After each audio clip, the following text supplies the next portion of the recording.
Notre Dieu est bon. Merci aux musiciens. Il reste un chant, mais on le fera sans doute à la fin pour terminer le tout. Donc merci beaucoup et restez dans les parages. Voilà, on bénit Dieu. On bénit Dieu pour ces moments de louange, d'adoration où on peut ouvrir nos cœurs, où on peut élever nos voix, dire au Seigneur, c'est vrai, combien nous l'aimons et combien nous pouvons et nous voulons encore le louer, l'adorer chaque jour de nos vies. C'est important, c'est important. Je vous encourage, vous le savez, je le dis régulièrement, mais je vous encourage à prendre votre place dans ces moments. Je sais que vous le faites dans votre cœur et c'est bien. J'encourage des gens qui ont peut-être pas osé, qui ont un peu peur, qui se sentent timides. Je vous encourage, prenez votre place. Louez le Seigneur à voix haute. Je vous y encourage vraiment parce que déjà, bien sûr, ça bénit le Seigneur. Quand on dit du bien de lui, c'est une bonne chose. Et puis aussi parce que vous bénissez l'Église, les frères et sœurs qui sont autour de vous, par votre prière, par votre louange. Donc je vous y encourage véritablement. Je sais que c'est un combat, que c'est un défi. C'est pour ça que ce n'est pas du tout un reproche, mais vraiment un encouragement. Voilà, à dire, Seigneur, je ne veux pas me taire face à ce que tu as fait. Je te louerai de tout mon cœur, mais aussi de toute ma bouche. Alléluia. J'aimerais vous faire quelques annonces avant qu'on partage ensemble la parole de Dieu et qu'on ouvre la Bible. Déjà, bien sûr, vous souhaitez la bienvenue si vous nous avez rejoints depuis tout à l'heure. Je l'ai dit en introduction du culte, mais soyez les bienvenus si vous êtes là, en ligne ou ici, pour une des premières fois. Merci d'éteindre votre téléphone si ce n'est pas déjà fait, de le mettre en silencieux, vibreur, avion, etc., etc. Je rappelle qu'encore cette semaine, et pour le moment, tant qu'on le peut, en tout cas, plutôt, tant qu'on ne peut pas, on ne se retrouve pas le mardi soir en présentiel, mais tant qu'on le peut, on fait encore nos cultes du dimanche. Donc on aura le culte dimanche prochain. Et par contre, il n'y aura pas de réunion mardi soir ici, mais il y aura une réunion mardi soir en Zoom à 18h30, comme tous les mardis depuis quelques semaines maintenant, tant que le couvre-feu est en vigueur. Voilà, je rappelle aussi que il est nécessaire et obligatoire de s'inscrire, mais ça je pense que maintenant c'est bien intégré pour tout le monde et merci à tous et à toutes pour votre fidélité dans ce domaine. C'est pas évident, c'est administratif, mais il faut le faire et au moins ça nous permet de pouvoir être sûr d'accueillir tout le monde. Cette semaine aussi nous aurons les 3 cours bibliques cette semaine, donc demain le cours premier pas et puis en fin de semaine, jeudi et vendredi, les cours maturité. Donc normalement les groupes sont au courant et puis un message sera renvoyé aux groupes concernés. Mais voilà, notez-le si jamais ça n'a pas été fait. Nous serons quelques jours en congé la 2e semaine des vacances à partir de samedi prochain. Ce qui veut dire qu'on ne sera pas là dimanche prochain avec la famille. Donc rassurez-vous, il y a quand même le culte qui sera très très bien assuré. Voilà, vous aurez le plaisir d'entendre un prédicateur international, Robert Charel. qu'on remercie vraiment. Voilà, et je le précise parce que je crois que c'est très important. Les anciens ne sont pas des bouche-trous pour quand le pasteur s'en va en vacances. Vous l'avez sans doute déjà remarqué, mais on essaye de faire en sorte qu'ils interviennent aussi parfois quand je suis là. Et ce n'est pas du tout pour me remplacer quand je ne suis pas là, mais je crois et nous croyons vraiment que Dieu met aussi des choses sur leur cœur pour l'Église. Et c'est très important, au moins bien sûr autant que quand c'est les pasteurs qui prêchent. Et d'ailleurs, quand les anciens prêche, surtout maintenant que c'est en vidéo, mais même avant, quand c'était enregistré en audio, j'ai toujours réécouté parce que je crois que, pas pour vérifier, mais parce que je crois que je fais partie de l'Église et que les messages qui sont apportés sont aussi pour moi. Donc je vous encourage vraiment à voilà, bien sûr je sais que vous le faites et qu'il n'y a aucun problème avec ça, mais on bénit le Seigneur pour les anciens qu'il a donnés à l'Église aussi. C'est une grâce. Donc nous, on sera en congé, mais s'il y a un souci, vous pouvez toujours, bien sûr, là aussi, joindre les anciens, Bernard, Bob, voilà, et puis d'autres frères et sœurs qui sont engagés dans l'Église, il n'y a pas de souci. Pour ceux qui ne seraient pas au courant ou qui ne l'auraient pas vu, sachez qu'au mois de février, donc tous les jours, nous regardons une petite vidéo. Je ne sais pas ce que vous en pensez. Est-ce que ça vous plaît? Bon, super. Donc on va continuer. De toute façon, si ça vous plaît pas, vous ne les regardez pas, mais on continuera quand même. Non, je vous taquine. Je vous taquine. Alors c'est vrai, certains m'ont dit, et j'en suis conscient, peut-être c'est possible que parfois ils parlent un petit peu vite et les choses s'enchaînent vite. Alors c'est une vérité. Sachez, je l'ai précisé à ceux qui me l'ont dit, que sur YouTube, vous avez la chance d'appuyer sur la petite molette, vous avez vitesse et vous pouvez ralentir un petit peu la vidéo. Alors du coup, elle fera plus entre 5 et 10 minutes, elle fera entre 8 et 12 minutes, mais vous pouvez mettre à 0,75 la vitesse et ça permet peut-être de pouvoir assimiler un petit peu plus facilement. Après, sachez que vous pouvez aussi mettre pause, vous appuyez sur votre barre d'espace ou vous mettez pause et puis ça permet des fois de réentendre quelque chose, de réécouter quelque chose, c'est aussi possible. Mais je vous encourage, vraiment ces vidéos sont très bien faites et assez synthétiques, ça permet d'avoir une bonne vision d'ensemble du Nouveau Testament, puisque c'est le Nouveau Testament que nous parcourons en février. Ça, c'est pour les offrandes. Maintenant, là aussi, vous êtes au courant. Mais si vous le souhaitez, vous savez que ça se passe à la sortie. Je pense que j'ai tout dit au niveau des annonces. J'ai été rapide, j'ai rien oublié. Je regarde un peu les... C'est bon, j'ai rien oublié. Voilà, bon. Je regarde mon cerveau. A priori, j'ai rien oublié. Tant mieux, on va pouvoir aller directement plonger nos regards dans la parole du Seigneur. C'est tellement important que, on veut avoir tous nos cœurs, toutes nos oreilles attentifs à ce que Dieu veut nous dire ce matin. Et vous savez qu'on avait commencé il y a quelques semaines de ça, parce que il y a eu des visiteurs et on en est très heureux. On a été bénis autant par le frère Cassa que par le frère Prenel, qu'on veut vraiment remercier. Et donc, du coup, on va faire la suite de ce qui a été vu il y a 3 semaines. Cette petite étude, si on peut appeler ça une étude, mais cette réflexion, cette pensée sur la chambre haute que cette femme sunamite avait fait construire pour le prophète Élisée. On va relire ensemble donc ce texte pour ceux qui peut-être n'étaient pas là ou prennent le train en marche, ou alors pour ceux et celles qui... Ah.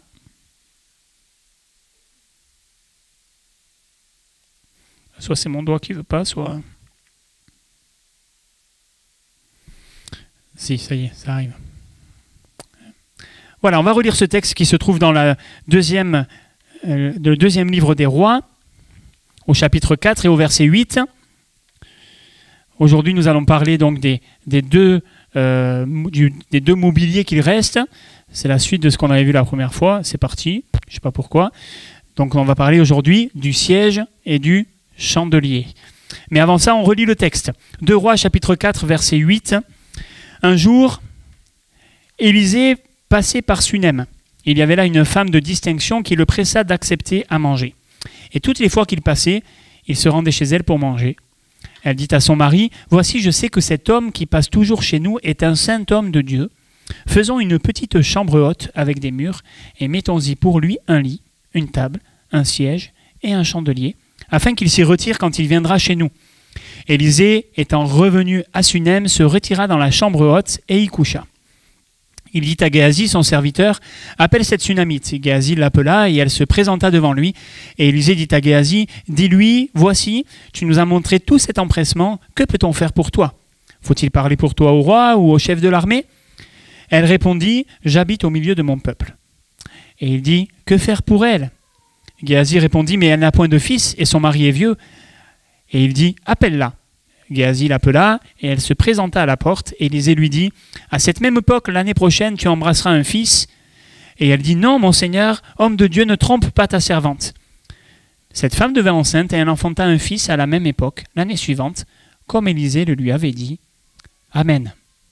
Amen. Seigneur notre Dieu, merci pour ta parole, merci pour les Écritures qui sont utiles, qui sont efficaces. Et ce matin encore, nous voulons être attentifs à ce que tu veux nous dire. Vraiment, Seigneur mon Dieu, je te prie de m'aider à parler de ta part, à avoir le langage facile et compréhensible, Seigneur mon Dieu. Merci aussi de nous aider, tous et toutes, chacun d'entre nous, à avoir ce cœur ouvert et attentif à ce que tu veux nous dire, non pas seulement d'un point de vue intellectuel, mais Seigneur aussi et surtout spirituellement. Parle-nous, Seigneur, et que tu changes nos cœurs en profondeur, que tu nous amènes plus loin avec toi, de progrès en progrès encore, pour la gloire de ton nom, Seigneur notre Dieu. Amen, Jésus. Alléluia. Alléluia. Très vite, un petit rappel de ce que nous avions vu, parce que je crois que c'est important pour pouvoir aller plus loin. Donc, on avait vu ensemble que Élisée était donc ce saint homme de Dieu. C'est comme ça que cette femme l'appelle, cette Sunamite, à cause des miracles qu'il faisait, à cause de sa communion avec Dieu, à cause aussi de son cœur qui était droit. Et ça, on avait expliqué pourquoi son cœur était juste et droit. Et puis aussi à cause de sa sollicitude pour ceux de son peuple. Là aussi, on avait expliqué pourquoi. Et on avait vu que ce constat l'avait amené cette dame à faire une chambre haute, une petite chambre haute. Et ça, c'est important, et on avait vu la nécessité d'une chambre haute, d'un endroit pour un homme de Dieu, un saint homme de Dieu, un endroit où on peut entrer en contact peut-être plus facilement, le fameux lieu secret, on en avait parlé ensemble, vous vous rappelez, et on avait vu ensemble que c'était important pour nous aussi d'avoir un endroit, ou plutôt un moment, d'avoir cet espace, on va appeler ça comme ça, parce qu'on sait que c'est pas lié seulement à un endroit ou à un moment, mais d'avoir en tout cas cette communion avec Dieu qui est facilitée, qui est développée, que l'on cherche à promouvoir dans notre vie. C'est important. On a vu ensemble que c'était là que se passaient les miracles, etc. Et puis on avait vu ensemble que dans cette chambre haute, cette petite chambre haute, cette dame avait mis 4 choses. Et l'année dernière, non, c'était pas l'année dernière, mais la dernière fois, nous avions parlé du lit avec cette notion de repos, et on avait vu ensemble le repos que nous pouvons avoir dans la foi et dans le salut que nous donne le Christ, bien sûr. Voilà, je me couche et je m'endors en paix, dit le psalmiste, parce que tu me donnes la sécurité dans ma demeure. Alléluia. On avait vu aussi que le lit, c'était le symbole de la nuit, qui était associé à la nuit. Et dans la Bible, on avait vu qu'il y avait d'un côté les ténèbres, qui parlent, c'est vrai, de cet aspect ténébreux et noir, etc., avec tout ce que ça peut avoir de dangereux, etc. Mais aussi, on avait vu que la nuit, dans la Bible, et notamment dans les psaumes, elle revêt ce caractère, cet espace, ce moment où on peut méditer la parole de Dieu, où Dieu se rappelle à nos cœurs. On avait cité ces textes des psaumes qui sont là, mais on ne va pas les reciter ce matin. Mais voilà, ce moment où on peut encore plus développer notre communion avec Dieu. La nuit même, mon cœur m'exhorte, dit le psalmiste, et on croit que c'est aussi ce moment-là. Et le lit parle de tout cela. On avait parlé ensuite de la table, et on avait vu ensemble que la table, c'était premièrement, pour nous Français, le symbole du repas, mais c'est le repas dans le sens de c'est là qu'on mange, et on mange à table, et on avait parlé, rappelez-vous, du fait que nous étions invités en tant qu'enfants de Dieu à manger à la table du roi des rois. C'est une expression qui revient dans la parole, manger à la table du roi. Et dans la parole, nous savons que nous qui sommes disciples de Christ, nous pouvons venir manger. Oui, nous pouvons avoir ces mets succulents qui sont des mets spirituels, bien sûr, hein, mais c'est important de s'approcher parce que nous sommes invités et de manger à la table du roi des rois. On avait vu aussi que le symbole du repas, c'est là où on partage. Et que c'était important, la Bible nous dit, de partager notre pain avec celui qui a faim. La Bible nous invite à cela. Et on avait dit, c'est vrai que là où on mange, où on se nourrit, à la table du roi, c'est aussi important que nous partagions ce que nous recevons. Et puis on avait vu aussi qu'il fallait faire attention à ce qu'on mettait sur notre table, parce qu'on ne peut pas participer à la table de Dieu, à la coupe du Seigneur, dit la parole, et la coupe des démons, à la table du Seigneur et à la table des démons. Et puis on avait vu aussi que la table, c'était le symbole du travail. C'est l'endroit où on se pose, le bureau, pour travailler. Et la Bible nous invite à ça, travailler tant qu'il fait jour, méditer la parole, travailler la parole, se la rappeler, etc., etc. Voilà, je passe rapidement. Et puis on avait vu enfin que la table, c'était aussi le symbole de l'appui et du soutien, un endroit sur lequel on peut s'appuyer, où on peut appuyer des choses. Et on avait parlé là, et ça faisait appel à ce qu'on avait vu encore avant, de la table des pains de proposition, c'est-à-dire de ce Dieu qui pourvoit, de la parole de Dieu qui est là, notre cadre et notre appui, cette parole sur laquelle on peut s'appuyer et se confier. Et la parole dit, observe mes préceptes et tu vivras. Garde mes enseignements comme la prunelle de tes yeux, lis-les sur tes doigts, écris-les sur la table de ton cœur. Voilà ce qu'on avait vu. Et puis aujourd'hui, donc, on va continuer. Et on va continuer avec ce troisième, voilà, il était là le texte, avec ce troisième mobilier, c'est le siège. Le siège, c'est le symbole, premièrement, de l'attente. Dans la Bible, quand on est assis, souvent, la position assise est associée aux personnes qui attendent patiemment, souvent l'arrivée de quelqu'un ou de quelque chose. L'exemple le plus connu, sans doute, est celui du sacrificateur Élie, pas du prophète, mais du sacrificateur. Vous savez, lorsque ses fils sont partis avec l'arche au combat, et au moment d'ailleurs où l'arche va être perdue et volée par les Philistins, eh ben, il nous est dit que Élie était dans l'attente, assis sur un siège près du chemin. Quand on met le siège à une ville, quand on assiège une ville, eh ben on est dans l'attente, et on est là, et bien sûr on l'assiège, mais on attend. Et cette position de patience, qui n'est pas une position de patience inactive, une attente où on fait rien, une attente où ben voilà, on se tourne les pouces, mais une attente attentive, on va en parler tout à l'heure dans un instant, mais ça nous montre que voilà, il y a cette veille, on est assis en attendant que, patiemment, et vous savez là aussi, on en avait parlé, que la patience dans la Bible, c'est pas la patience d'attendre son train, ou d'attendre que le pasteur, est-ce qu'il a bientôt fini de parler? Non, je vous embête, mais c'est la patience dans le sens aussi de la constance et de la persévérance. Je ne dévierai pas du but qui est là. Et là, quand on est assis, eh bien, c'est un peu ça. Je suis assis et j'attends quelque chose, et je ne dévierai pas, je ne bougerai pas, entre guillemets, tant que cette chose-là n'est pas là. Et je m'attends à cela, ça va arriver, ça arrivera sûrement. Les sentinelles dans les villes étaient souvent debout ou assises, mais souvent assises sur les murs ou dans les tours pour veiller. Et quand elles voyaient quelque chose, et bien souvent, on voit ça, les sentinelles se lèvent pour annoncer des choses, mais souvent elles sont assises. Et cet ustensile, ce mobilier, ce siège nous montre l'attitude que nous devons avoir au quotidien. Cette notion d'attente patiente. Nous devons nous placer devant Dieu avec cette attitude de cœur qui peut parfois peut-être paraître un peu contradictoire, mais non. Mais non, ces deux attitudes de cœur vont ensemble. Il faut qu'on soit dans l'attente que Dieu nous parle, dans l'attente qu'il se révèle à nous, qu'il nous montre des choses nouvelles dans sa présence, dans sa parole, dans l'attente que Dieu, dans ce lieu secret, dans cette chambre haute, nous s'adresse à nous, qu'il nous apprenne des choses. Mais aussi, c'est pas une attente somnolente, une attente paresseuse, mais c'est une attente dans un état de veille. Et la Bible nous invite à veiller. On n'est pas inactif, mais on est dans une attente attentive. C'est ce que l'on attend, il faut qu'on ait cette vision, cette foi, cette espérance que c'est imminent, que ça va arriver, que Dieu va nous parler. Quand on vient dans la chambre haute, dans le lieu secret, il ne faut pas venir en disant « Bon, si Dieu veut me parler, il me parlera, s'il ne me parle pas, il ne me parle pas ». Mais il faut venir en disant « Seigneur, je m'attends à ce que tu me parles. Que veux-tu me dire aujourd'hui? Que veux-tu me dire ? Que veux-tu m'apprendre? Sur quoi ai-je besoin de faire des progrès? Où veux-tu que j'aille? Que veux-tu que je fasse? Qu'est-ce qui doit changer dans ma vie? Pourquoi est-ce que tu veux que je prie ou vers qui veux-tu que j'aille? Bref, vous avez compris. Ayons cette attente, ce désir, cette attention. Dieu veut nous parler, Dieu veut nous utiliser. Et le siège, c'est cette étape où on est assis, où Dieu nous parle, pour qu'ensuite on puisse se lever et aller là où il veut qu'on aille. Dans la Bible, on trouve plusieurs fois cela, et notamment dans les évangiles. Vous savez, quand des gens vont être appelés par Jésus, il nous est dit qu'ils vont se lever. Alors parfois c'était des paralytiques, et là c'était particulier, hein. Mais on pense peut-être aussi à Bartimée, cet aveugle qui était assis au bord du chemin, nous dit la parole. Quand Jésus va l'appeler, la Bible nous dit qu'il va se lever d'un coup, hein. Il va se lever d'un coup. Oui, soyons de ceux et de celles qui sont là, assis dans le lieu secret, dans la chambre haute, à l'écoute, attentifs, mais qui sont prêts aussi à se lever. Bien sûr, c'est important. La Bible nous dit aussi, je vous souligne ce texte dans Matthieu 15, que Jésus, à un moment donné, quitta les lieux où il était et vint près de la mer de Galilée. Étant monté sur la montagne, il s'assit. Alors s'approcha de lui une grande foule.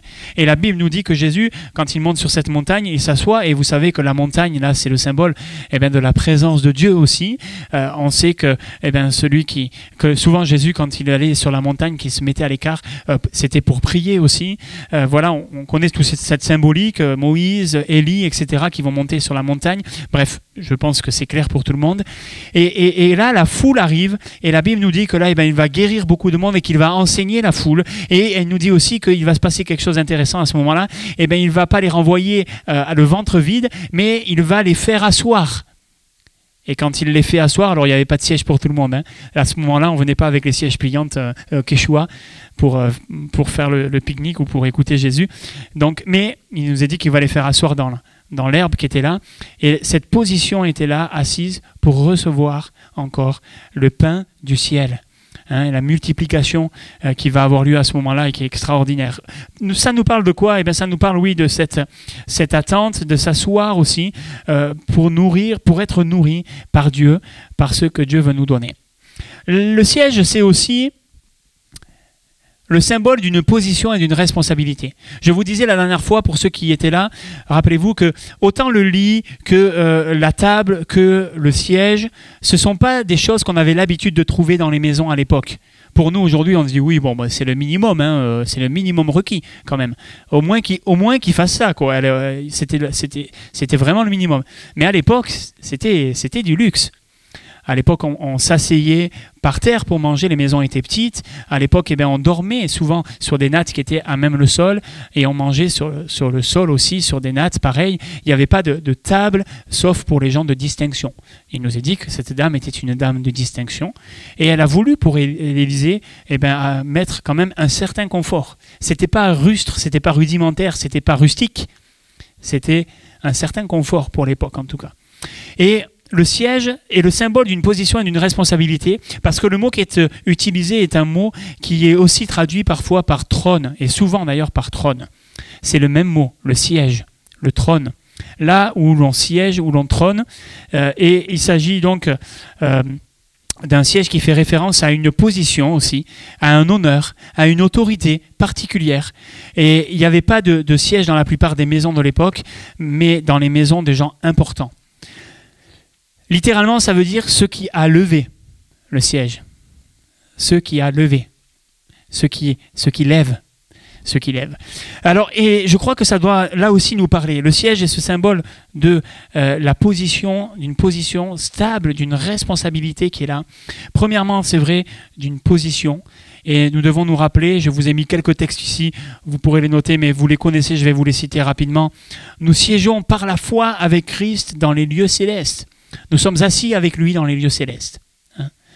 Oui, nous sommes héritiers de Dieu, co-héritiers avec Christ. Nous sommes, tout en attendant patiemment le retour de notre roi, nous sommes de ceux et celles qui sont là, les enfants de Dieu, des gens de sa maison. Notre position, notre autorité ne dépendent pas des circonstances, ne dépendent pas de ce qui peut se passer, de ce qui peut arriver, mais rien, personne ne peut nous ravir de sa main, de son amour. Et nous sommes serviteurs du Dieu vivant et vrai. Jésus nous aime, il nous a délivrés de nos péchés par son sang, il a fait de nous un peuple, un royaume, des sacrificateurs, etc., etc. Oui, nous avons une certaine position. C'est pas à notre gloire, même si c'est notre gloire, la Bible dit. C'est notre gloire, mais c'est pas pour notre gloire à nous, c'est pour la gloire de Dieu, bien sûr. Mais nous devons réaliser quelle est notre position. Nous devons réaliser ce que nous sommes en Christ. C'est tellement important. Tellement important. Ne négligeons pas cette position. Non pas parce que il faut qu'on se prenne pour ce qu'on n'est pas, encore une fois, mais parce que de cette position va dépendre aussi l'autorité que nous allons prendre et aussi la responsabilité. Les responsabilités qui sont les nôtres et que nous devons saisir et accomplir. Parce que cette position et cette autorité sont liées à des responsabilités. Nous sommes et nous devons être des sentinelles. La Bible nous dit cela, alors pas textuellement comme ça, parce que c'est Ézéchiel qui est appelé la sentinelle, mais la Bible nous parle de cela notamment, voilà, position d'une responsabilité. Je vous ai mis le texte ici, non, c'est pas celui-là. Donc, nous parle de ça dans 1 Thessaloniciens, chapitre 5, verset 14, dans 2 Thessaloniciens, chapitre 3, verset 15, elle nous dit « Avertissez-vous, avertissez déjà ceux du dehors ». Donc, c'est-à-dire, on a un rôle de sentinelle envers ceux qui ne connaissent pas le Seigneur. Et puis, la Bible dit aussi « Avertissez votre frère, avertis ton frère ». Quand parfois il y a peut-être des choses qui ont besoin voilà, il y a un danger, quand il y a des choses peut-être qui sont là et qui pourraient être une occasion de chute pour lui, avertis-le. Avertir, être une sentinelle. Nous devons être en attendant que le Seigneur revienne là aussi. Nous sommes de ceux et de celles qui travaillent pour son retour, en prévenant, en avertissant le monde qui nous entoure, en étant ces sentinelles, ces avertisseurs, ces alarmes, appelez ça comme vous voulez. Veillant et priant pour ceux qui nous gouvernent, pour ceux que nous côtoyons, pour les gens de nos familles, pour ceux que nous ne connaissons pas et qui sont parfois aux extrémités de la terre, veillant et priant pour eux, priez pour tous les hommes. Comme Jésus monte à s'asseoir sur la montagne avant de s'occuper de la foule, on doit bien réaliser que pour accomplir la responsabilité qui est la nôtre, il faut déjà qu'on soit dans la position, dans la communion avec Dieu. Nous sommes assis avec Christ et nous devons nous approcher de lui et demeurer en lui. Mais aussi, si on est assis en lui, c'est aussi pour être de ces hommes, de ces femmes qui se lèvent, qui parlent, qui nourrissent, qui vont partager et communiquer ce qu'ils ont reçu à ceux qui les entourent. On va en reparler tout à l'heure. Mais c'est tellement important. J'aimerais qu'on lise ensemble ce texte donc, qui s'affiche ici, dans 1 Timothée chapitre 4 verset 10, où Paul parle à Timothée, et vous savez que Timothée était un des responsables de l'église à Éphèse, et il va lui dire ceci: « Nous travaillons en effet et nous combattons parce que nous mettons notre espérance dans le Dieu vivant, qui est le sauveur de tous les hommes, principalement des croyants. » Et voilà ce qu'il dit à Timothée: « Déclare ces choses et enseigne-les, que personne ne méprise ta jeunesse. » Et j'ai envie de vous dire ce matin, mon frère, ma soeur, j'ai envie de te dire que personne ne méprise ta jeunesse, que personne ne méprise ta vieillesse, que personne ne méprise ta couleur de peau, ton milieu social, que personne ne méprise peut-être, je ne sais pas, allez, j'ose le dire, mais ton poids, que personne ne méprise ta taille, que personne ne méprise l'âge que tu as. Peu importe. Parce que finalement, je crois que quand Paul s'adresse ici à Timothée et qu'il lui dit cela, ce qui comptait, ce n'était pas que Timothée était un bon petit jeune. Ce n'était pas les capacités qu'avait Timothée, ce n'était pas les qualités qu'avait Timothée. Mais quand Paul s'adresse à Timothée et il va lui dire ensuite, ce qui compte, c'était ce qu'il avait reçu de Dieu. C'était ce qu'il était en Christ. Et ce qui compte, mon frère, ma sœur, ce qui compte, c'est ce que tu es en Jésus. Et ça ne dépend pas de ton âge, de ta race, de ton poids, de ta couleur de peau, de ton origine. Ça ne dépend pas de tout ça. En Christ, il n'y a pas de différence. Ni entre hommes et femmes, ni entre grecs et juifs, ni entre français et africains. Il n'y a pas de différence. Enfin, entre européens et africains, je devrais dire, parce que c'est deux continents. Il n'y a pas de différence. Oui, que personne ne méprise ce que tu es, parce que ce qui compte, et c'est là ce qui compte, c'est ce que Paul dit à Timothée, mais sois un modèle. Sois un modèle pour les fidèles, en parole, en conduite, en charité, en foi, en pureté. Peu importe ce que nous pouvons être physiquement ou même dans notre tête, peu importe ce que l'on peut être, sois un modèle. C'est à ça que Dieu t'appelle, mon frère, ma soeur. Ce n'est pas réservé que aux anciens et aux pasteurs. Hein. Sois un modèle, sois quelqu'un qui donne envie, sois quelqu'un qui est là, un modèle en parole, en pureté, en charité, en conduite, en foi. Sois un modèle. Jusqu'à ce que je vienne, applique-toi à la lecture, à l'exhortation, à l'enseignement. Applique-toi. Ne néglige pas le don qui est en toi et qui t'a été donné par prophétie avec l'imposition des mains de l'Assemblée des Anciens. Oui, Timothée avait reçu un appel particulier, un don particulier. Oh, sans doute vous n'avez pas reçu le même. Moi non plus, peut-être. C'était peut-être autre chose, encore différent. Je ne sais pas. Mais bon, sans doute, il y avait cette notion d'être responsable de l'Église. Oui, c'est vrai. Mais peu importe le don que tu as reçu de Dieu. Il y en a un, en tout cas, qu'on a tous reçu. C'est celui du salut. Ce don du salut, on l'a tous reçu. Le salut, c'est le don gratuit de Dieu. C'est la vie éternelle en Jésus-Christ. Et oui, ça, on l'a tous reçu. Et ce don-là, ne le néglige pas. Ne le néglige pas. Il ne t'a pas été donné par l'imposition des mains, ce don-là, il a été donné par Jésus qui meurt à la croix par grâce et par la foi. Mais sois un modèle. Occupe-toi de ces choses, donne-toi tout entier à elles, afin que tes progrès soient évidents pour tous. Veille sur toi-même, sur ton enseignement, persévère dans ces choses, car en agissant ainsi, tu te sauveras toi-même et tu sauveras ceux qui t'écoutent. Je crois qu'au-delà de l'aspect pastoral, bien sûr, d'enseignement qui est là, contenu dans la parole que Paul donne à Timothée, il y a cet appel qui retentit aussi dans nos cœurs à tous et à toutes. Nous sommes et nous devons être des témoins. Et on pourrait très bien prendre ces paroles et dire « Oui, Seigneur, c'est vrai, c'est aussi la responsabilité qui est la mienne, parce que j'ai une position en toi, parce que je suis, et on va en parler dans un instant, un enfant de lumière. Et comme je suis de la lumière, Seigneur, je dois briller. Comme je suis cette lumière dans le monde, je ne peux pas faire autrement que de répondre à cette responsabilité. Mais je ne le fais pas par contrainte, je ne le fais pas par obligation, je ne le fais pas par religiosité. Je le fais parce que je suis assis avec toi dans les lieux célestes. L'œuvre vient de la foi et pas l'inverse. Sinon, on pourrait penser que, en témoignant, on sera sauvé. On pourrait penser que c'est parce que, on est quelqu'un de modèle en pureté ou en conduite, alors on pourra être sauvé. Non, non, frères et sœurs, ça ne nous sauvera pas. Ce qui nous sauve, c'est la foi. C'est par la grâce. Et c'est parce que nous sommes sauvés par la grâce, par le moyen de la foi, que nous pouvons être des modèles.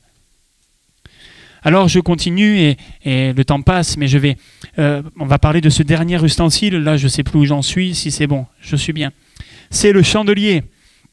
Le chandelier, ce mot qui est employé, dont on a déjà parlé quand on a parlé du tabernacle, quand on a parlé de la tente de la rencontre, vous vous rappelez de ça il y a quelques semaines aussi. Ce mot qui est employé ici, c'est ce mot-là. Il est employé quasiment exclusivement dans l'Ancien Testament pour parler du chandelier qui était dans le tabernacle et dans le temple après. Il y a 2 exceptions. Celle qu'on a aujourd'hui, où il est dit qu'un chandelier était mis dans la chambre du prophète Élisée. Et une deuxième exception dans le livre du prophète Zacharie, dans la vision que va avoir le prophète Zacharie avec un chandelier. Ce sont les 2 exceptions dans l'Ancien Testament où ce mot est employé pour autre chose que pour parler de ce chandelier qui était dans le lieu saint. Alors, qu'est-ce que cela nous apprend? Qu'est-ce que le chandelier nous apprend? Le chandelier, c'est l'ustensile qui porte la lumière, bien sûr. C'est un porte-lampe. Et on le retrouve donc dans le tabernacle, dans le temple, puis aussi quand on regarde dans le Nouveau Testament, bien sûr c'est pas le même mot puisque c'est en grec, mais on le retrouve aussi dans les enseignements de Christ, dans l'Apocalypse, etc. On en reparlera un petit peu tout à l'heure. Le symbole de ce chandelier, premièrement, bien sûr, c'est le symbole de Christ. La lumière qui vient dans le monde et qui, en venant dans le monde, éclaire tout homme. Quand on regarde le prologue de l'évangile de Jean, dont ceux qui suivent les petites vidéos, vous avez vu quelques petites choses ces derniers jours, je ne sais plus si c'était hier, je crois, sur le début de l'évangile de Jean. Oui, au commencement était la parole était avec Dieu, la parole était Dieu, etc. Et on voit qu'il y a Christ, bien sûr, dont il est question, qui est aussi appelé la lumière. La parole et la lumière dans ce prologue de Jean. Vous le relirez si vous le souhaitez à la maison. Jésus, le Fils de Dieu, est la lumière du monde qui éclaire tout homme en venant dans ce monde. C'est Christ, la parole incarnée. Parce que, ces lampes sont le symbole aussi de la parole de Dieu. On lit le psaume 119 que vous connaissez bien. Ta parole, elle est une lampe, elle est une lumière sur mon sentier, bien évidemment. Donc oui, là, ce chandelier, cette lampe, cette lumière qui brille, c'est le symbole de Christ, la parole faite chair. Christ, la lumière des nations, parce que c'est la parole qui est venue sur la terre et qui éclaire tout homme en venant dans le monde. Ça nous montre l'importance de la chambre haute, parce que dans cette chambre haute, on vient se placer sous la lumière de la parole de Dieu, sous la lumière de Christ. Et ça nous montre l'importance d'être éclairé par cette parole de Dieu, encore. Mais ça nous laisse aussi présager, déjà là, la venue de Jésus. La lumière, la parole faite chair. L'important, c'est de s'appuyer sur la parole, mais c'est aussi, bien sûr, donc, de s'appuyer sur Christ pour nous aujourd'hui. Christ est la parole vivante. Et pour que la lampe fonctionne, pour que la lampe éclaire, vous savez ce qu'on met dedans? On met de l'huile, qui est le symbole du Saint-Esprit. Le moyen que nous avons pour nous appuyer sur cette parole, pour que cette parole nous soit transmise, véhiculée, qu'elle soit gravée sur nos cœurs, sur la table de nos cœurs, c'est le Saint-Esprit qui vit en nous et qui nous enseigne tout ce que Jésus a prescrit, qui nous rappelle ces choses. Bien sûr, on connaît cela, mais c'est tellement important de se le rappeler.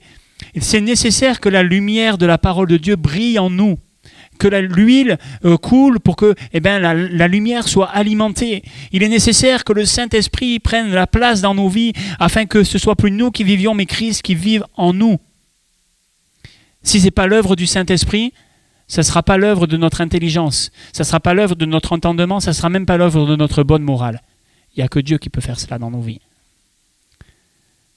Mais il veut le faire, puisque nous sommes ses enfants et que nous sommes assis avec lui dans les lieux célestes, en Christ. Le deuxième symbole du chandelier, là j'ai mis les quelques textes que vous pourrez relire si vous voulez, mais c'est ceux que j'ai cités, que vous connaissez. Le deuxième symbole, le chandelier dans la parole de Dieu, vous le savez, c'est le symbole de l'Église. Dans l'Apocalypse, quand Jean a cette révélation, vous savez ce que va lui dire l'ange, là, à ce moment-là, il va lui dire, les 7 chandeliers, ce sont les 7 églises. Dans la Bible, le chandelier, c'est le symbole de l'Église. Pourquoi ? Parce que cette lumière qui brille en nous, il est nécessaire que nous soyons de ceux et de celles qui la communiquent et qui brillent aussi. Ça va dans le même sens de ce qu'on partageait tout à l'heure, mais c'est pas question, comme la Bible le dit, comme Christ le dira, de mettre cette lumière, ce chandelier, cette lampe sous un boisseau, d'étouffer cette lumière. Mais nous sommes une ville éclairée sur une montagne, dira Jésus. Une lumière qui se voit à des kilomètres à la ronde. Et oui, ça ne nous sert pas qu'à nous, mais ce qu'on a reçu, là encore, dans la chambre haute, nous devons le communiquer à d'autres par la vertu du Saint-Esprit. Nous sommes des enfants de lumière, dira Paul aux Thessaloniciens. Des enfants de la lumière. On sait ces choses, mais frères et sœurs, j'aimerais nous amener ce matin à considérer encore leur importance. Si dans la chambre haute ici, il n'y avait pas le chandelier, alors déjà, la table et le siège, entre guillemets, ils ne serviraient à rien. Bon, le lit à la limite, parce que dormir sans lumière, c'est pas trop mal. Mais la table et le siège, s'il n'y a pas la lampe, ils ne servent à rien. On va s'asseoir à côté du siège. Non, je plaisante, mais la communion, l'étude de la parole de Dieu, la veille, notre position, celle que nous avons en Christ, etc., ne sont rien sans Christ. C'est de la religiosité, c'est de la religion, et excusez-moi de le dire comme ça, mais ça ne sert à rien, c'est de la foutaise, c'est du vent. C'est du vent. Bien sûr, c'est toujours utile de lire la Bible, parce que Dieu peut se révéler. Mais tant que ça reste dans la tête, là encore, ça ne nous sauvera pas. Ça ne nous sauvera pas. Ce qui compte, c'est que cette parole, ce qui compte, c'est que cette chambre haute, ce lieu de la communion, ce lieu de la rencontre avec Dieu, cet endroit où on se tient dans la communion, il faut que cet endroit il soit éclairé. Il faut qu'il soit éclairé par Christ, éclairé par la lumière du monde, éclairé par l'huile sainte du Saint-Esprit. Une seule fois, vous le savez, on en a déjà parlé de cela, mais une seule fois dans la parole, dans l'évangile de Jean, puisqu'on parle souvent des 7 « je suis » de l'évangile de Jean. Jésus va dire « je suis le pain de vie, je suis le bon berger, je suis la résurrection et la vie, je suis le cep, vous êtes les sarments, etc., etc. » Dans toutes les images que Jésus va prendre, une seule, nous est aussi attribuée à nous chrétiens. C'est la lumière. Jésus dit « je suis la lumière ». Et Jésus dit, vous êtes la lumière du monde. C'est la seule. On n'est pas le pain de vie. Hein. On n'est pas la résurrection et la vie. On n'est pas le bon berger. Je suis pasteur, mais je ne suis pas le bon berger. Je ne suis pas la porte. Je ne suis pas le chemin, la vérité et la vie. Mais je suis la lumière du monde. Oui, je suis la lumière du monde dans le monde. Parce que Christ vit en moi. Bien sûr, il n'y a qu'une seule lumière, c'est Jésus. Mais Jésus va dire, vous êtes la lumière du monde. C'est la seule image que Jésus nous a transmise, entre guillemets, même si on sait bien sûr que sa parole demeure en nous, etc. etc. Il n'y a pas de souci là-dessus. Hein. Mais vous comprenez ce que je veux dire. Il y a des choses, il n'y a que Jésus qui pouvait l'accomplir. Mais la lumière, nous pouvons et nous devons la propager encore. Nous devons la partager. Nous sommes cette lumière. On peut être assis, on peut être en veille sur le siège qui est le nôtre, on peut être à table et travailler seul, mais s'il n'y a pas la lumière, tout ça c'est noir. Il faut que la lumière vienne éclairer tout ça. Et on doit briller de 1000 feux. À la mesure de la lumière de Jésus qui a brillé dans nos vies, nous devons être de ceux et de celles qui brillent autour de nous, qui communiquent cela. Bien sûr, il n'y a que Christ qui peut éclairer un cœur. C'est vrai. Mais c'est plus nous qui vivons. C'est Christ qui vit en nous. Paul il dit, j'ai été crucifié avec Christ. Et si je vis, c'est plus moi qui vis, mais c'est Christ qui vit en moi. Alors, frères et sœurs, j'aimerais conclure. Dans cette chambre haute, vous avez remarqué, chaque ustensile a sa place. Et chaque ustensile aussi, de près ou de loin, nous parle de la parole de Dieu. Quand on est dans le lit, on a parlé du fait qu'il y avait le repos de la parole, de la foi que nous avons parce que nous avons les promesses de Dieu, le repos du salut, et on trouve dans la parole de Dieu, dans ce que Jésus a accompli à la croix, mais dans le fait que nous nous basons sur sa parole pour avoir cette assurance. Je sais que je suis sauvé par la foi. Et ça repose mon cœur. C'est la ceinture de la vérité. C'est le casque du salut qui me repose. Et puis, on a vu que le lit, bien sûr, c'était aussi cet endroit où on médite la parole, où on est exhorté par la parole, où on peut se rappeler de ce que Dieu veut nous enseigner. Oh, dans la table, on avait parlé de la parole parce que, je vous le rappelle encore, mais on mange sur cette table le pain dont nous nous nourrissons. Ce n'est pas le pain seulement humain, mais l'homme vivra de toute parole qui sort de la bouche de Dieu. La foi vient de ce qu'on entend vient de la parole de Christ. Le siège qui nous parle de l'importance de la position que nous avons, et là encore c'est lié à la parole, parce que oui, c'est une promesse, parce que c'est grâce à ce que Jésus a accompli, mais ça nous parle aussi, on a vu, de cette position d'attente. Oui Seigneur, je souhaite recevoir, entendre ta parole. L'autorité qui est la nôtre, parce que nous sommes enfants de Dieu, l'autorité de la parole de Christ, qui est en nous et qui demeure en nous, parce que tout pouvoir lui a été donné, et parce qu'aujourd'hui nous avons l'autorité dans le nom de Jésus. Et puis bien sûr le chandelier, et on en a parlé, qui nous guide, la parole qui nous guide, la parole qui se partage, la parole qui apporte la lumière, etc. Et oui, ça nous rappelle l'importance d'une vie de disciple qui est centrée sur la parole, qui est centrée sur Jésus. La parole faite chair.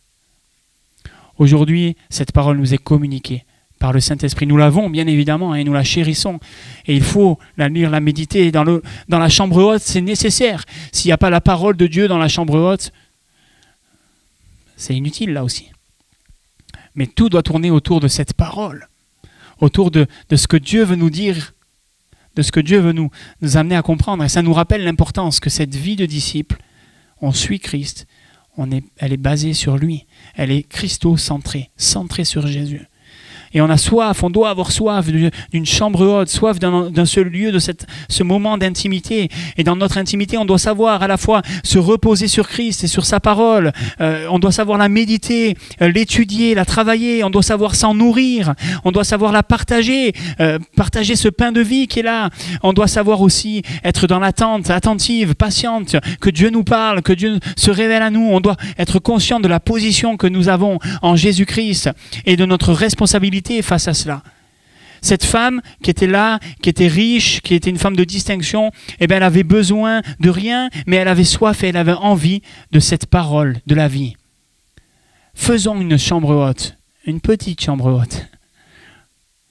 Oh, il n'y a pas besoin d'avoir beaucoup de place, hein. Il n'y a pas besoin d'avoir de choses qui frappent les yeux.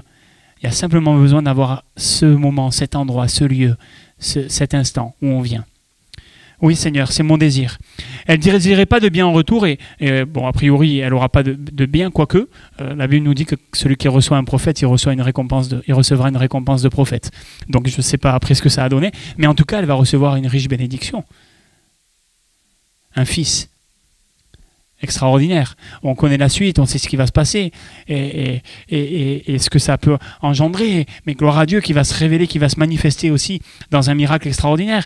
Mais tout ça pour dire que ce qui compte et ce à quoi j'aimerais nous amener, c'est de bien comprendre, de bien considérer que quand on s'attache, quand on souhaite, quand on désire, quand on aspire à ce que la parole de Dieu soit dans nos vies, à ce que Christ soit le centre de nos vies, alors je le crois vraiment, hein, je le crois de tout mon cœur. Hein, on est béni. Peut-être pas matériellement comme nous on l'imaginerait, ou comme les Juifs attendaient le Messie qui allait renverser toute la puissance romaine, etc. Mais on est béni. Quand la parole de Dieu est au centre, quand Christ est au centre de nos vies, on est béni. On est béni. Que ce livre de la loi ne s'éloigne point de ta bouche. Médite-le jour et nuit pour agir fidèlement selon tout ce qui est écrit. Et c'est alors que tu auras du succès. C'est alors que tu réussiras. Bien sûr, il y a une dimension dans cette promesse qui est liée au peuple d'Israël, qui a été donnée à Josué particulièrement, parce qu'il y avait là quelque chose à quoi il devait s'attacher, et ça aurait des conséquences sur sa vie matérielle, etc. Oui, mais pour nous aujourd'hui, c'est une réalité spirituelle. Dieu nous a comblés de toutes sortes de bénédictions spirituelles. Alléluia! Alléluia! C'est ce que nous avons en lui. Alors je termine. On va prier ensemble un instant. Et j'aimerais vraiment, encore une fois, vous le savez maintenant, on l'a dit, mais c'est le désir qu'on puisse revenir aux choses qui sont essentielles. Alors ça a été dit de différentes manières, hein, revenir à l'essentiel, etc., dans des vidéos qui ont été partagées l'année dernière et tout, mais dans cette communion avec Christ, cette communion avec Dieu par le Saint-Esprit, au nom de Jésus, nous voulons et nous désirons vraiment réaliser encore combien c'est nécessaire d'avoir cette chambre haute. Mon frère, ma sœur, mon ami, si tu n'as pas encore construit cette petite chambre haute, ou si peut-être cette chambre haute elle a été délaissée, il y a peut-être besoin de faire du ménage, d'enlever des toiles d'araignée, il y a peut-être besoin de venir refaire le lit, de venir peut-être réparer le siège, de venir mettre peut-être cette table qui est bancale, la remettre droite, peut-être de venir remettre de l'huile dans la lampe, dans le chandelier et le rallumer. Il y a peut-être besoin de restaurer quelque chose. On avait parlé la dernière fois, une fois dernière, de restaurer l'autel aussi. Parfois, il y a besoin de restaurer ces choses dans nos vies. On ne peut pas le faire par nous-mêmes, mais on a notre part à faire. Est-ce que tu veux, mon frère, ma soeur, mon ami, est-ce que tu veux, jeune, ado, même enfant, est-ce que tu veux construire cette petite chambre haute? Pas pour le prophète Élisée. Cette petite chambre haute pour rencontrer Jésus. Le voile a été déchiré aujourd'hui. Jésus est venu et il veut te rencontrer dans cette chambre haute. J'aimerais nous encourager ce matin vraiment à cela. On va prier un instant. Et si tu le veux, demande au Seigneur de t'aider, de te donner la force, peut-être la discipline, de te donner le courage, de te donner peut-être l'envie de bâtir, de reconstruire, de restaurer, de réparer cette chambre haute. Dis-le au Seigneur avec tes propres mots ce matin, pendant qu'on prie. Seigneur mon roi, notre Dieu, notre Père, je réalise, Seigneur, pour ma part, combien cette chambre haute est un endroit important et précieux. Pardonne-nous, Seigneur, toutes les fois où nous avons négligé de nous y trouver, de nous y reposer, de nous y asseoir, de nous y restaurer, de nous y laisser éclairer. Pardonne-nous, Seigneur, toutes les fois où on a négligé ta présence, Seigneur, où on a négligé cette communion avec toi. Pardonne-nous, mon Dieu, toutes les fois où on a négligé un si grand salut, acquis au prix de ta vie. Seigneur, ce matin, nous sommes devant toi humbles, reconnaissant qu'on ne peut rien faire sans toi, mais reconnaissant aussi, Seigneur, ce que nous sommes en toi, Seigneur. Et nous te rendons grâce de tout notre cœur, parce que oui, tu as fait de nous des enfants, des fils et des filles, un royaume, un peuple, ton peuple, des sacrificateurs, non pas à cause de nos mérites, mais à cause de ta grâce et de ton nom.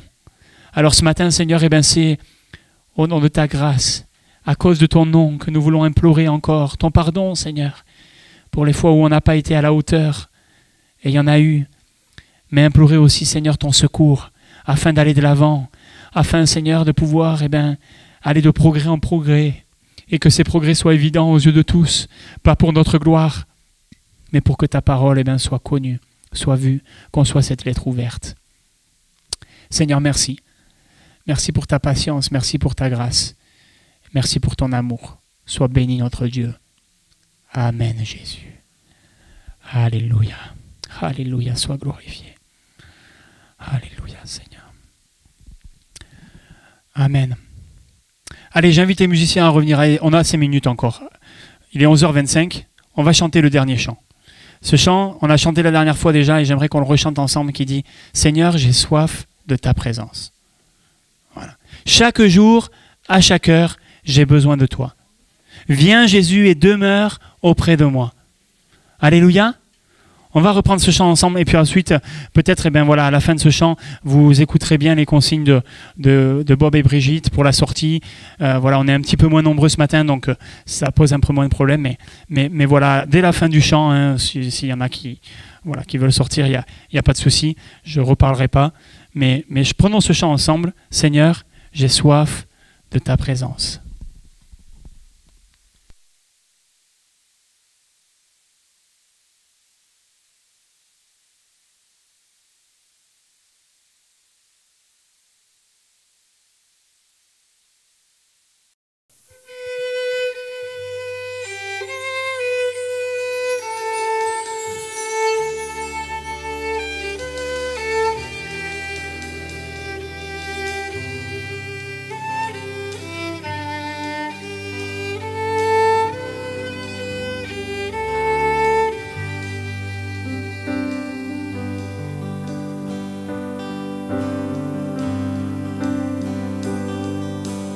J'ai soif de ta présence, divin chef de ma foi.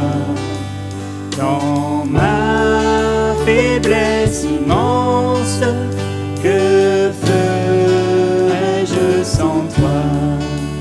Chaque jour, à chaque heure, oh j'ai besoin de toi.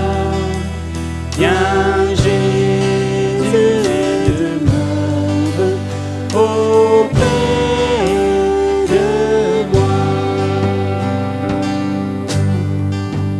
Des ennemis en l'ombre rôdent autour de moi, accablés par leur nombre, que ferais-je sans toi? Chaque jour, à chaque heure, oh j'ai besoin de toi. Viens Jésus et demeure auprès de moi. Oh Jésus, ta présence. Oh Jésus, ta présence, c'est la vie et la paix. La paix dans la souffrance et la vie à jamais. Chaque jour, à chaque heure, oh j'ai besoin de toi. Viens Jésus et demeure auprès de moi. Pendant les jours d'orage, d'obscurité, d'effroi, quand faiblit mon courage, que ferais-je sans toi? Chaque jour, à chaque heure, oh j'ai besoin de toi. Viens Jésus et demeure auprès de moi. Chaque jour, à chaque heure, oh j'ai besoin de toi. Viens Jésus et demeure auprès de moi. Alléluia, c'est notre prière, Seigneur. Demeure auprès de nous encore, Seigneur mon roi. Aujourd'hui, chaque jour, à chaque heure, Seigneur. Amen, Seigneur. Alléluia. Amen. Alléluia. Seigneur, on te remet cette semaine. Merci, Seigneur mon Dieu, parce que tu demeures avec nous. Oui, c'est vrai, nous avons soif de ta présence, soif de toi. Merci de raccompagner chacun, Seigneur, dans ta présence et de nous garder, de nous tenir dans ta présence. À chaque instant, Seigneur, elle est si précieuse pour nous. Sois béni, notre Dieu. Amen, Jésus. Alléluia.